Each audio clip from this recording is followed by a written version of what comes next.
we need to upgrade the contracts, and we can't just do it at a moment's notice. Whereas competitors just have an admin account that's just an Ethereum address. There's no logic associated with that. It's not a smart contract. So at a moment's notice, everything could change. And there's no way for them to telegraph that. There's no way the public can know. I mean, you don't even know in theory if they're actually using multiple signatures because you can't see that in the smart contract. You just see one Ethereum address that's in charge of it. Behind the scenes, they might be, but you're trusting their policies and procedures rather than anything else, rather than seeing it in the smart contract. So competitor coins rely on a delegate call, like I mentioned, and they point to an external account. And so here's some of the issues with that. If you can't see the request in the pending state, then they can update the contracts instantly, like I mentioned. You're trusting their procedures and policies behind the scenes to be doing things like a time lock, to be doing things like multiple signature enforcement. It's not technically enforced by the Ethereum protocol. And like I just said, if they're doing something like multi-signature enforcement, it's not being done in a smart contract, so you're relying on some third-party software a lot of the times. It's not necessarily part of the Ethereum protocol. It's just it might be like a project on GitHub that says, okay, this is how you can extract an Ethereum address with multiple signatures. You don't know where it's coming from, you don't know how they're doing that. It's a lot cleaner to just see it in a smart contract. So we implemented a really robust testing suite. We had a symbolic execution suite using Manticore by TrailBits. We had truffle unit tests pre-deployment. So we went through the happy paths. Like these are just checking, making sure a print works, a transfer, etc. A key thing to do, it's really effective when designing unit tests for smart contracts, is to hit every single required statement. So when you see a required statement, you should try to make it revert. So you should do the thing that you think it's saying it's not going to allow you to do, and you test that in your truffle suite. I've caught at least 2 bugs doing that. So if the required statement says don't send the balance unless the person has enough of the balance, then try to send more of that balance and see what happens. A lot of times your eyes plays tricks on you, so literally going through and finding every time there's a required statement and targeting that specific condition will 100%, you'll find a bug or two. Also, every event. Events are really important, especially in the ERC-20 standard, because that's how exchanges often update the balances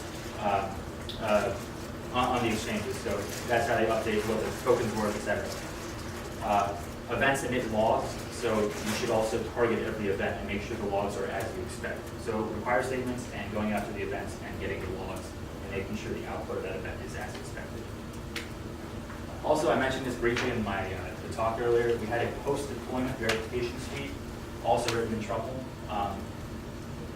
What this does is, once we publish the contracts, anytime we publish a contract or an upgrade, we query every single variable in the contracts through Infura, and we make sure the storage variables are all as expected.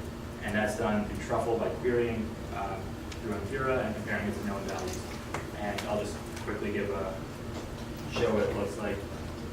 So it calls out to Infura, it says, all right, we're going to check proxy, yep, the runtime hex is as we expected, the pointer to impl is this, yep, the pointer to custodian is that, and similarly, it'll check store for its values, it'll check impl for those pointers, and make sure that everything's synced up. And this is like the power of using Truffle for some of these tests. It is really instrumental for both pre-deployment and post-deployment. So I hope that explains how the contract designs are, how upgradability is achieved. If you have any questions, we're happy to take them. Thank you very much.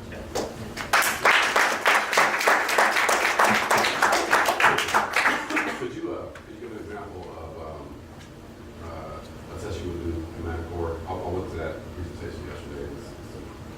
It's a very awesome tool, so I'm just kind of curious. Yeah. So it's very thick. So right. Yeah. So Manticore is good for finding end states, right? Mm-hmm.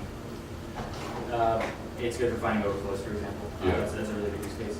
I have a totally different set of material I can pass along to you. Okay. So I'm happy to talk to you. Sounds good. Yes. You mentioned that for upgrading a contract, there's like many keys that are geographically distributed. Yeah. you have any kind of like formalized process of like code reviews, security audits, reviewing of the code concrete? Well, like outside of that contract. What code would you be referring to in that case? The smart contract. Oh, the new code, right? Yeah, so that would go through its own audit again, that entire process, create the unit tests.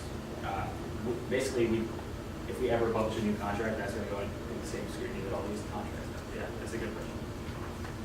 Yes? You, maybe I missed this looking there, that you mentioned about changing the pointers from the proxy contract and the store one. Right.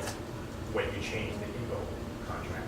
So, when you mean changing pointers, does that mean you make a modification in that store and proxy contract? That's exactly right. So you literally, so you have the initial chain of proxy and full store, right? When you want to change logic to the contracts, you literally publish a new impl, just throw it out into the blockchain somewhere. And all you do is you go into proxy and you say, hey, your impl is no longer this one, update the pointer to the new one. Okay. And then the store, you say, hey, don't trust calls from this impl anymore, trust calls from that impl. So you're not actually changing anything inside the contract?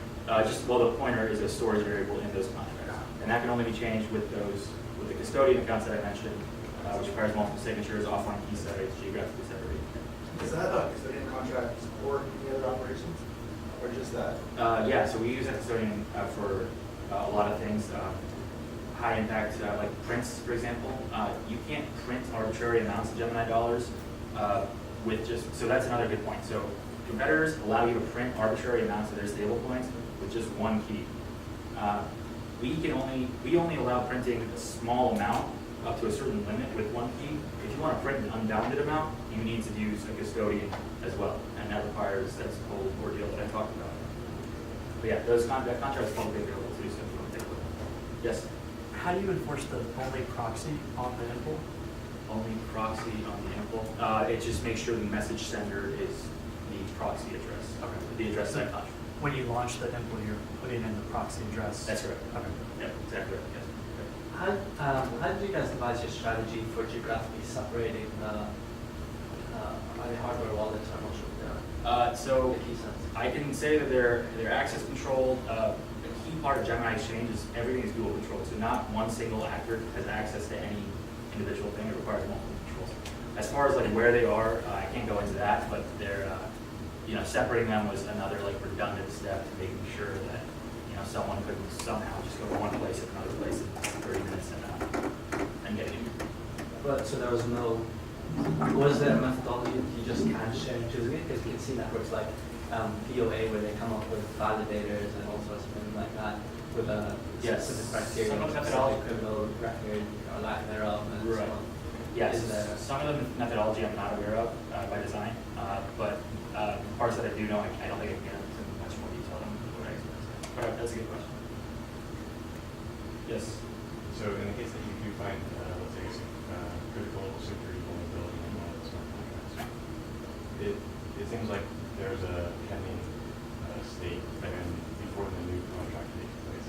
So do you have any concern that while it's not pending state, somebody would be able to see, oh, that there's this vulnerability and actually exploit it while contracts? That's a good question. These have been very obviously.